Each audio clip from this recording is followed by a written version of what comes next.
is tough. Look, and J-Team coming into this one, they've got some bad memories. The last time they faced off against this team, GAM versus J-Team was, of course, the matchup where these two teams just clashed head-to-head in 18 different team fights in the same exact position. So already getting into the draft, my eyes are on the team fighting drafts for both these sides. If you draft a better 5v5, you've probably got a pretty good chance, Azale. Are they going to take off the Nocturne, the Kled, these champions that GAM used to really constantly engage to force these fights? J-Team, at least though for them, they are still in control of their own fate. They're sitting at 2-2 in the group, tied now with Splyce. A win here would be really, really nice because we have to remember they were the only team out of the 3 to actually get a win off of FPX in that first round robin. So that does give them a slight advantage in this kind of second day. And of course, now we see Fofo's LeBlanc banned out, as well as the Nautilus from the side of GAM, the Kiana, the Pantheon, all very standard from the side of J-Team. See what they want to take away as the final option. Could be the Nocturne from Levi. He did press R 23 times in that game. It is 2 minutes and 18 seconds of Nocturne darkness, for those of you who are counting. Ooh. And the Akali first pick, I honestly love it. I love seeing this champ in the hands of GAM Esports. They do love to pick constant scrappy fights, and Akali feels like the perfect pick to do it. Yeah, last time they played against each other, the Akali was put much later on into the draft. Now I'm looking at the Syndra here for J-Team. Last time they wanted this for Little V down on the bottom side of the map. Went for a first pick on that champion as well, and the flexibility of that type of pick is definitely super, super valuable. But I'm always looking at team fighting one more time, and Gragas does that job absolutely perfect. Not only does he team fight well, he says, Kled and Nocturne, get away from the rest of my team very, very well. I feel like if we see a similar draft from last time, J-Team are going to be happy to have that Gragas to stop fights from happening when terms are not their own. Strong engage, strong disengage, gives you magic damage out of the jungle, a lot of flexibility going forward with that.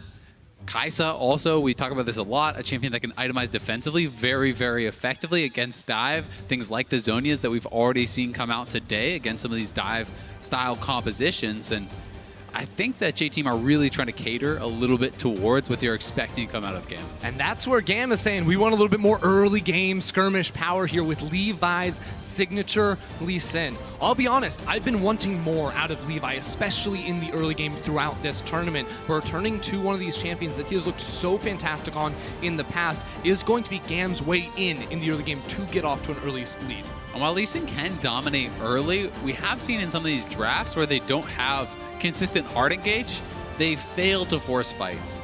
Like they did against Splyce the first time around, especially where they were really relying on some inconsistent engage tools. So I want to see GAM draft some sort of hard engage support that can kind of guaranteed start of the fight. Right, because right now they don't have any of that. They got an Akali, they've got a Ryze, they have really strong skirmishing power, damage output, maybe even a little side lane action with that Ryze as well, but they will need to bolster up those all-in engages, and that's where J-Team should be banning away stuff like, you know, the Leona or perhaps the Alistar here to remove those from being good options. And interesting that they've opted to ban the Heimer. Most likely just don't want to play against it, but it would be the third magic damage threat for the side of GAM. But regardless, obviously only bot lane options really need to be limited at this stage, sort of a truly wild flex pick, so that it seems pretty cut and dry for J-Team what they want to take away. Clear to them what the enemy is trying to do. Yeah, the only real reasoning I can see for banning out this Heimer is you just don't want to allow GAM to have kind of this stable, avoidable bot lane, essentially, where they can sit there with the Heimer, park themselves behind the turrets, because GAM almost always wants to play through their solo lanes and play aggressively in that way, but J-Team very clearly expecting some sort of mage shenanigans to be coming through the bot lane.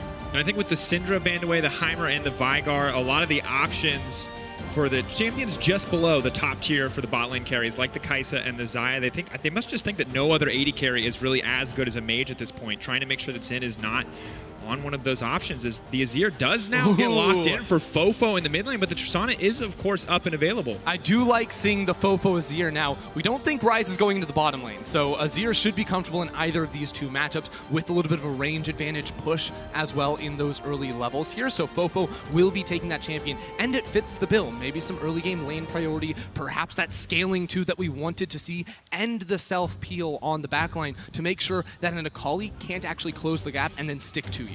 I think it's very smart. Azir, while you don't really want to have any sort of all-in fights early, you have such strong push, and then Gragas can play towards the Renekton, which is going to be a really strong 2v2, and Volibear this is going to be their form of engage, I guess. You could utilize with the Rise, the Realm Warp to try to send you into the backline, and it does give very powerful all-in in a bot lane 2v2. Yeah, this is anticipation of an Alistar or a Leona, where you can interrupt their jump forward and self-peel for you. So I honestly would be surprised to see the Alistar come in, even though it is such a strong pairing next to the Kai'Sa. Can definitely struggle up against the Volibear, who also has really good early game all-ins, thanks to the passive and the bite next to a Tristana. This is a bot lane 2v2 that with early intervention from Levi can pop off. It really can. If you can actually get that flash fling onto the Kai'Sa, jump on him with that Tristana, the slow comes in from there, Levi coming in as well, it becomes very, very difficult. And as you're saying, you can actually, roar Alistar out of the combo utilizing that E. Now, the problem with the Volibear is going to be the lack of reliable engage here. You mentioned this earlier, wanted something that could hard force Azael. Volibear, yes, you can get the Righteous Glory. Yes, you can run at people, but you can get knocked away by so many tools. This has to pay off early, otherwise it gets outscaled brutally. Yeah, I mean, in mid-game, in late game, you're trying to run through Azir soldiers, an Azir wall. That's no fun. Dragons can disengage. It becomes extremely difficult to actually get on top of these champions. You really become very, very reliant on Flash, and that is kind of what I think that GAM is going to have to play around. Kick Flash, Flash Fling. Besides that, they don't really have any good ways to start fights. Rise well, more Volibear into the backline, that's all they've got. That's a creative answer, Ender. Well, at the end of the day, it's all eyes on the early game for the side of GAM. Need to get something done up against CTBC J-Team as we move into what could be an elimination match for GAM.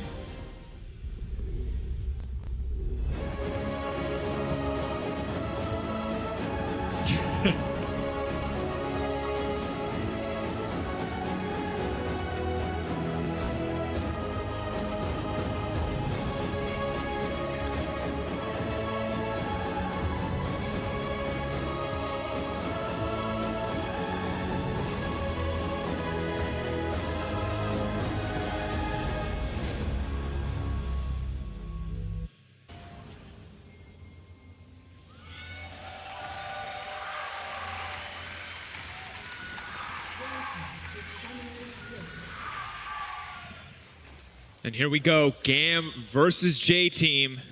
Third match of the day. Once again, two teams will go home today. Two will advance on to the quarterfinals. And we talked about all eyes in the early game, and I think we just have to talk more about the Volibear because this is...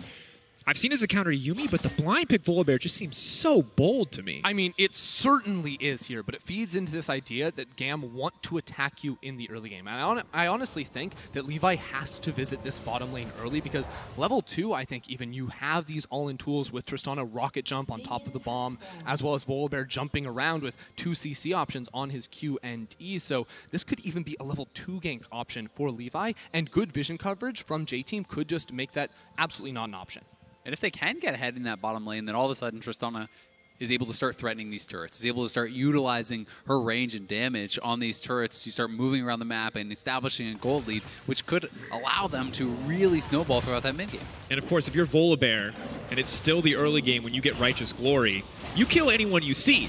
Past 20 minutes, it's a very different story, but if you can snowball early, it's very easy to keep that ball rolling with a champ like Volibear on your team, but now you see it. Looks like they are setting up for the bottom side. It could just be Krugs for Levi. Yeah, Levi for a second was actually walking with them towards bot lane, so I was kind of curious, is he just going to walk straight to lane and try to gank right away? With this Krug clear, it is unlikely that I think he would go back towards bot, and you can actually see on the minimap he's cheating up towards those Raptors. Yeah, Xin also started with E at level 1, so it's much easier to just push that wave away from being a gankable option. Still could be the case, though, that once Levi finishes his full clear and gets his first base off, that is when he could look towards the bottom side of the map, because right now, he doesn't have a lot of good options to play around. Akali not going to be super helpful in terms of setting up ganks in the top side. Fofo very safe to just push and poke down mid lane, so he doesn't really have gank options, he doesn't have invade options. None of the things that Levi likes to do on the Lee Sin are open to him right now. Pretty much has to be something like an empowered root from the Rise to set up that Lee Sin Q, and then maybe you can get in and try to make something happen on Fofo. And that looks like this is exactly what it's going to be. Ask and you shall receive, Azael. Goodbye to the Azir and first blood for GAM. Fofo thought he was safe. He had a ward in the river, but didn't expect Levi to come over that wall, so he's hugging the side of the jungle that Levi is on.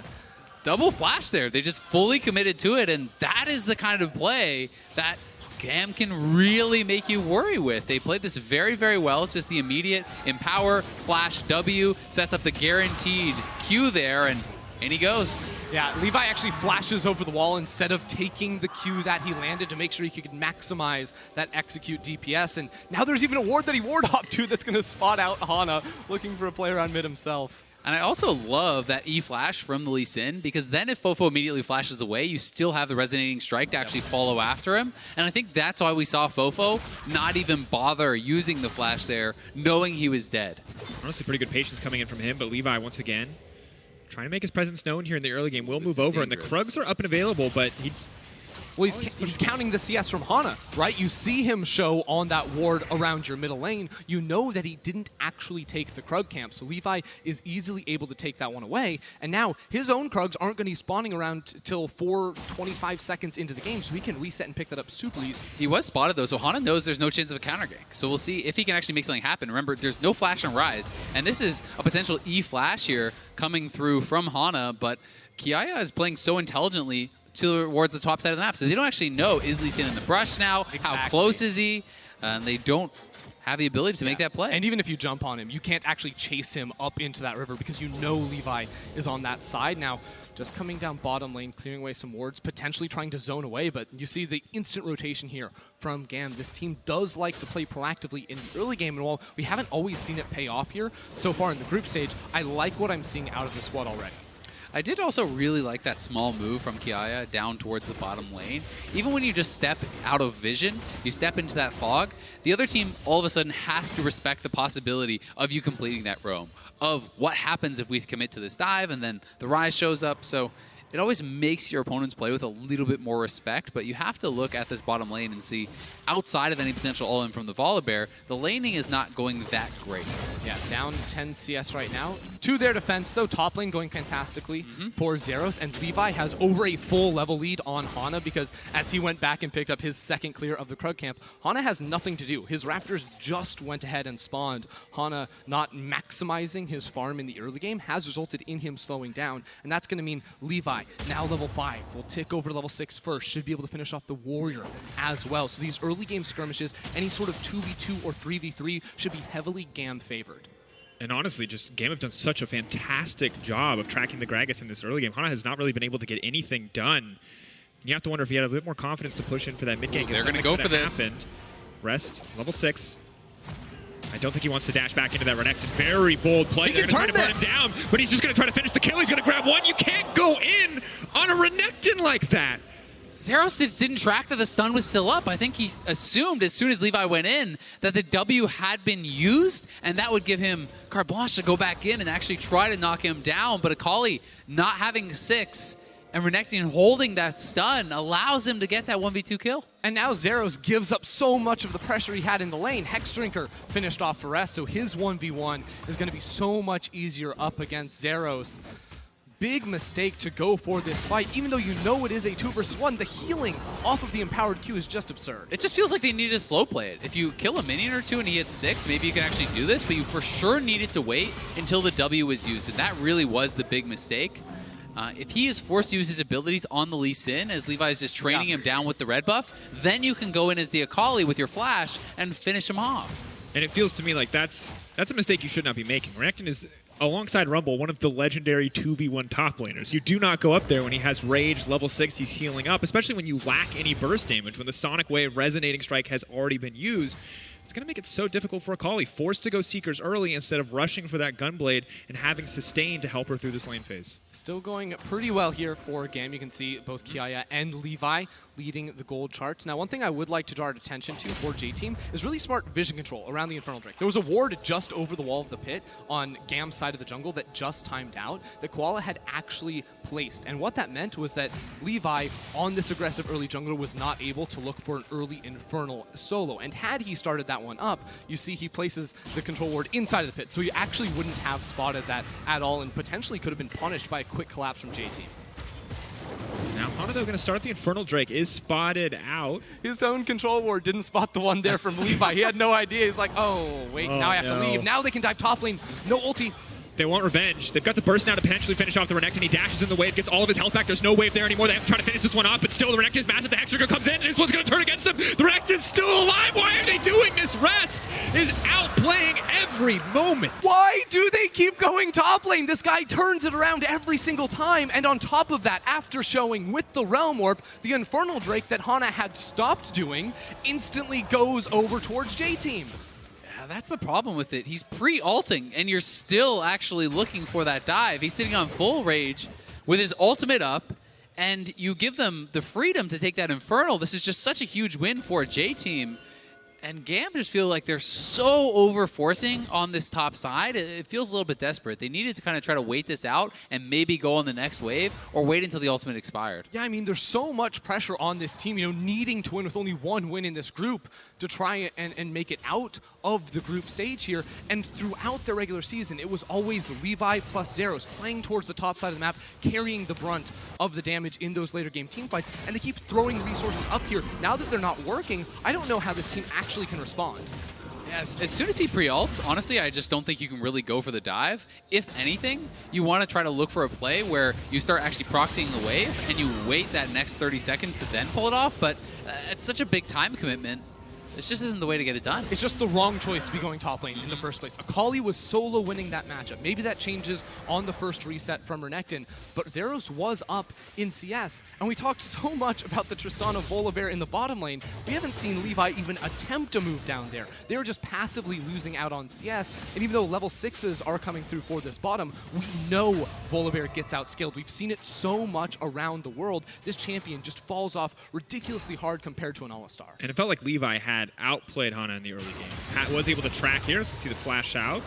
Might commit to the play anyway. Beautiful cast comes in from Hana, and right there, Kiaya is going to go down, donating the kill over to Fofo. That's big for Fofo. He's already up quite a bit in farm. Now going to be able to have a kill to his name here also.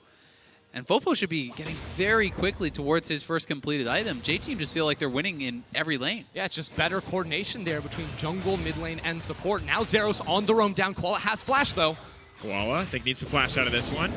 The Ignite now comes down. Koala looks like he's just willing to give up his life in this one. Does not want to use any other resources in the trade. I think if you're just making the call to give up your life, then hold on to the ult too, right? There's not really any reason to try to have that extra second or two. I don't think it makes too much of a difference.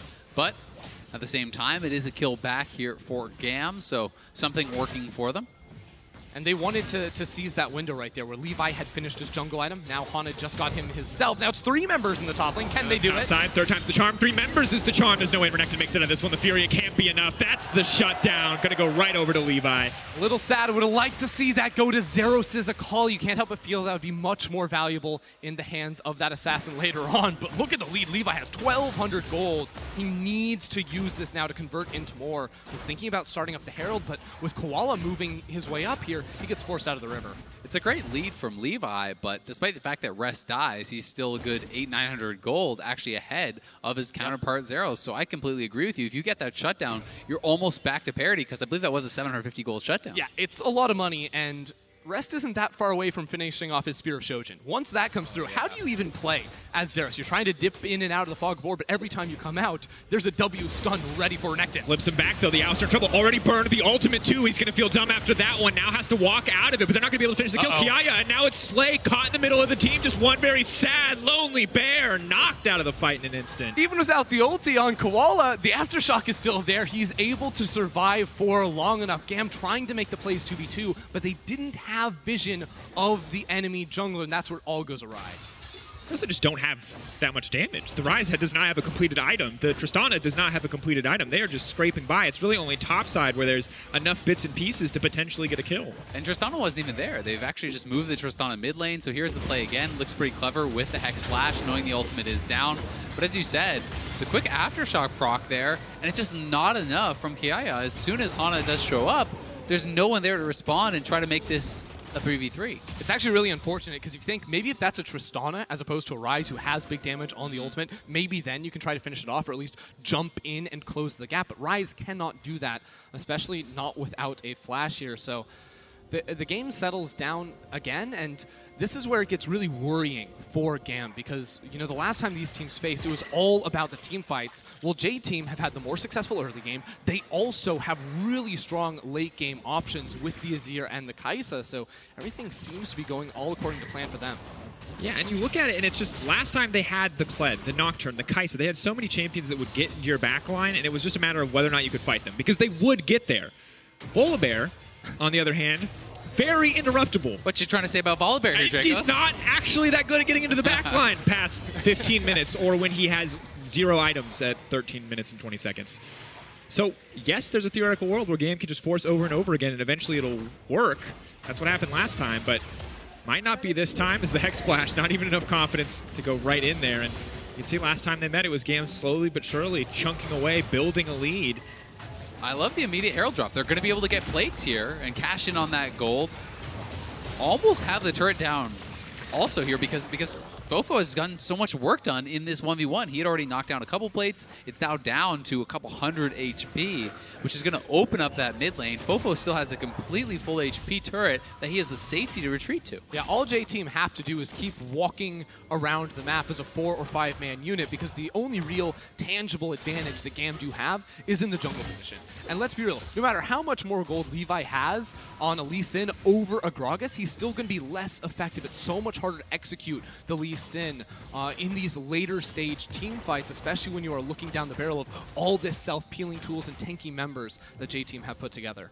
And I just feel like GAM have backed themselves up against a wall with this composition. I mean, just its execution is what it's going to come down to, but they've just put themselves at a disadvantage. They have to be the team to outplay in these fights to come out on top.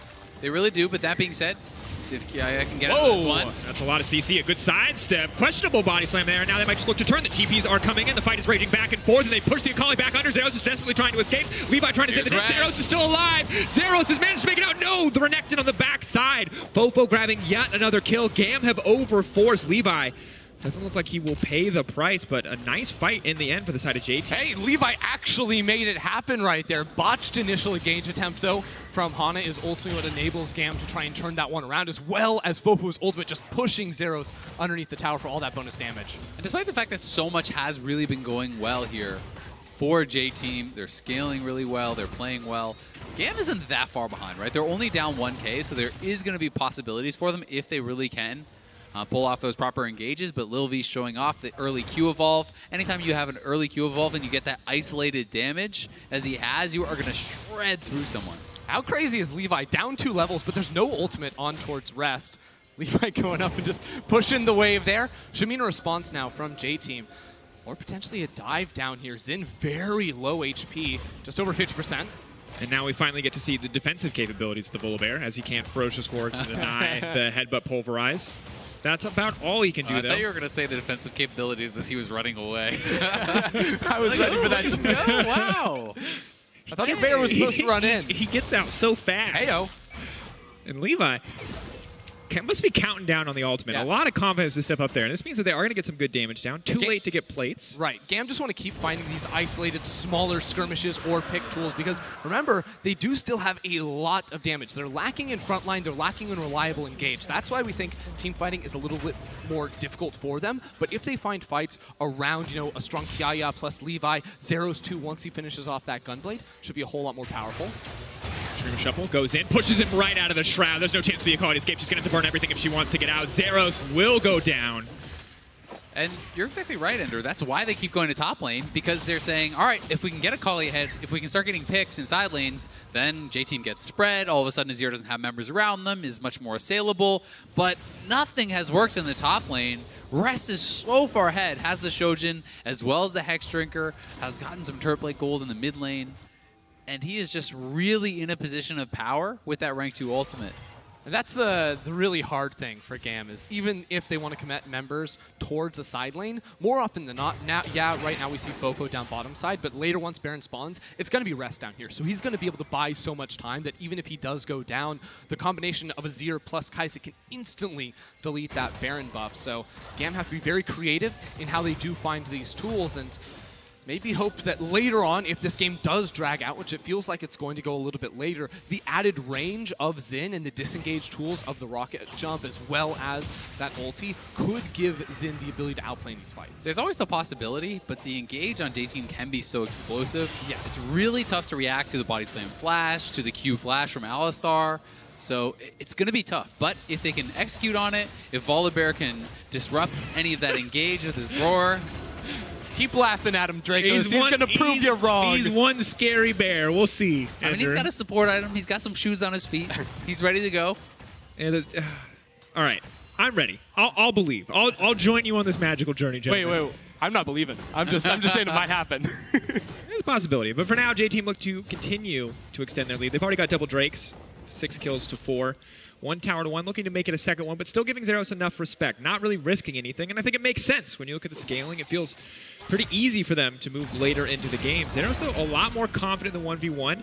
The ult is still up. I feel like he should slow play this one, but is going to dash in anyway. The rest of the team is down here. The Volibear now going in. It is one scary bear using the ultimate, trying to finish this kill off. They dash in, but Rest is still alive. He gets the stun. He's still able to make it out of this one. They want to kill him so bad. Levi will get it, and that's the Rampage, but the Alistar goes down, trying to protect Here him. comes Little B! Comes in. Levi goes golden. It's a brief break before the fight continues now. The cask is knocked it back. The Volibear gets taken down. A messy fight on the top side. And it turns into a 2-for-2 at the end of this. We saw the same thing happen in the game versus FPX earlier for GAM, where they find the good initial fight, but aren't able to escape from it at the end. So after spending so much to get those kills, it's just even at the end. And partially it's because they commit so heavily to these long chases. And when you're chasing someone for 30, 40 seconds, it gives a lot of time for J-Team to walk across the map, to be there to respond, and try to pick up some of these counter kills. I'll be real with you. I thought Rest could have turned that straight onto Zeros. He was running, waiting for his team to try and show up, but just 1 or 2 auto attacks away from finishing off that Akali. And because of J-Team winning the fight at the end, they should be able to pick up this tower. Fofo, easy for him to knock that one down. And gentlemen, there is good news. Levi has gotten more money. This is a bit ambitious. He's just going to push him right into the Gragas. That is not the play that they were looking for, but Kiaya still alive. Not on the way in. The heal has come out. Now they're trying to chase the target down. Volibear is here as well. Hex flash over the wall. Going in, wants to finish the kill. Knocks the Gragas back. That's going to be one. Tristana has the reset. She needs to make it out to safety, but she gets knocked back under the tower. Leaps in instead. He sets his sight on Fofo, but no, Fofo gets it. The shield from the shifting sands barely keeping him alive. It happens again to GAM, and J-Team are able to punish one more time, finding the big turnaround onto both Kiaya and Xin, and they continue to push in other areas of the map too, so winning out more and more. And now Slay better be careful, because this could end up really badly if he gets caught out in the jungle. Chasing down, breaking open the mid lane, but I mean, this is kind of exactly what you expect when you talk about a GAM game, this back and forth trade. And really, once again, gotta give praise to Fofo. Such a close exchange there between him and Xin. Wow, Levi has a lot of kills, a lot of gold. He's actually building 3 different items at once right now, so he doesn't have as much power as you would expect for someone who has that much gold in his pocket. It looks like he's going towards the GA, but also a Black Cleaver. He stopped for the Hex Drinker, so it's a little bit of a garage sale going on right now, and he's going to have to wait a couple minutes until he completes some of these items before you really get the most out of that gold he's picked up. He's certainly a little confused at the moment. We're going to see this one more time. It is a really good turn on towards Kiaya, but he does so much damage. Forces the flash to come through from Fofo, but this is where the collapse comes in as well, because Slay is able to find this initial kill on Tortana, but Koala with the flash forward, Little V as well. I mean, Xin gets punted underneath the tower and just barely misses out on the kill himself. It was just over-ambitious from GAM, but it feels like that is what has to happen, because once again, they have a composition that relies on finding these skirmishes over and over, so they're going to keep doing it. And that's kind of just their style, right? They haven't really shown us the ability, when you think back over the years, to just kind of play this calm, slow, side lane style of game. They overwhelm their opponents through constant aggression, and they depend on their individual mechanics to make these outplays and snowball a game. It's almost always a GAM win through kills, not through objectives. They're going to need a lot more kills as they do want to find that win as the Cloud Drake goes down. Double Cloud and a steadily growing gold lead for the side of J-Team. No major objectives yet, though. And we've seen, despite the deficit, GAM still very, very willing to force. See if J-Team can continue to match the breakneck pace. Last game they played against each other, that was not the case. See if Fofo can stay alive. The Kai'Sa can stay alive in these long, kind of drawn-out exchanges. Well, the question becomes, where can GAM actually play around? Because bottom lane, the difference is massive. 60 CS between the two. Little V now with 3 full items. Xin just barely trying to put the Zeal together into a second. It's a 3,500 gold lead X-Flash Bear. on Lil V over Xin, and that is just enormous. X-Flash Bear, they're gonna go in, they kick him back, he can't do anything! That's the death brush! GAM still able to find the kill. Greg is fishing for the disengage. The rest of the team on the way in, but he's going to get taken down, and the bear has finally found purpose in the game, and it is to absolutely eat this Gragas. GAM need to turn this into a Baron, I almost feel like. The game is slowly slipping away from you, so they must force on towards this objective. It's a 5 versus 3 for at least 25 seconds until Fofo can teleport in. They have to be able to zone. No, there's no smite on the other side. They can go for this fight. 3v5. The Baron pit is there. Zero's coming over the wall, fishing for the flank. Needs to find purchase in this fight. They need to get this one down. They have to threaten the Baron, or J-Team don't have an incentive to step forward. Zero's versus Rest on the bottom side of the map, but now the Renekton's in the pit. He's on the backside. He's going to dash right back out. It's slow and it's steady, but members are going to start to respawn. Fofo getting closer and closer. TP up and available. Can move into TP the flank. 3K getting lower and lower. Eyes on the Baron. They're going to leap in anyway. Xin goes in, but the Alistair goes in. The follow-up is there, and Rest has taken out the AD. Fofo pushes them all back into the pit. He says, you want it. You got it. It's a clean sweep coming out from the side of J-Team. They have just murdered GAM streams. They got the clean ace, they got the Baron, and you've got to say they have this game. J-Team with so much patience, waiting for Fofo to respond, just buying time, trying to draw GAM off of the Baron so that they wouldn't be able to just focus it down and finish it. GAM just kept looking when to find the turn, when they could actually make that play happen, but they don't have the engage tools. It's so hard to turn off of that objective. You have to look for the burst down, and in the end, with the TP coming through from Fofo's Azir, this wasn't possible. We see this play, and this is kind of the dream scenario, right? They're finally able to find this pick. Everyone gets to push their buttons and feel good about these 2 kills, but sadly from this point on, it does start to go downhill. I mean, it was a great play, and it's a great attempt. They were already down quite a bit of gold, potentially getting outscaled here. So GAM has to make a play to win the game instead of just to try to hold on. And I think this was the right move to make. But you can see, Kiaya, Xin kind of getting zoned off the Baron constantly as Lil V while we move forward. Yeah, they lose a lot of DPS right there where they could have bursted down and then maybe set themselves up for a better turn. But instead, they're trying to burst down the objective while also trying to team fight. That numbers advantage all of a sudden means nothing because of how low Levi was at the start of that team fight because Xin was bursted just immediately. And it was just great positioning and great presence of mind to know that you don't have to just rush it in. How quickly the Baron is dying. How much time until Fofo is up. They calculated it all perfectly. And 81 damage for And this is of course the damage from just the Baron fight, but the patience was fantastic from the side of J-Team. They only committed to the pit when they saw the Baron was actually potentially going to drop. I mean, you guys were making fun of Volibear scaling. You can do just as much as late game Tristana. I mean, it seems really good to me. Don't do him like that. That's... I mean, they have to recall. Tristana's still mid lane. Ryze is top lane. They're just going for the base right now. They're just going to end the game. This is a perfect setup for Azir. The sieging, it's going to be easy for him to continue to poke down. Maybe one final fight for the side of GAM. J-Team running out of minions, a wave behind them. Again, though, how do GAM force the fight? Like, they got a realm warp. Maybe put the Volibear in the back line. This is what we've been waiting for. Time for an 80 damage Volibear to make his name in the competitive scene. Okay, Slade does not have that cooldown, and they are just slowly getting chipped away.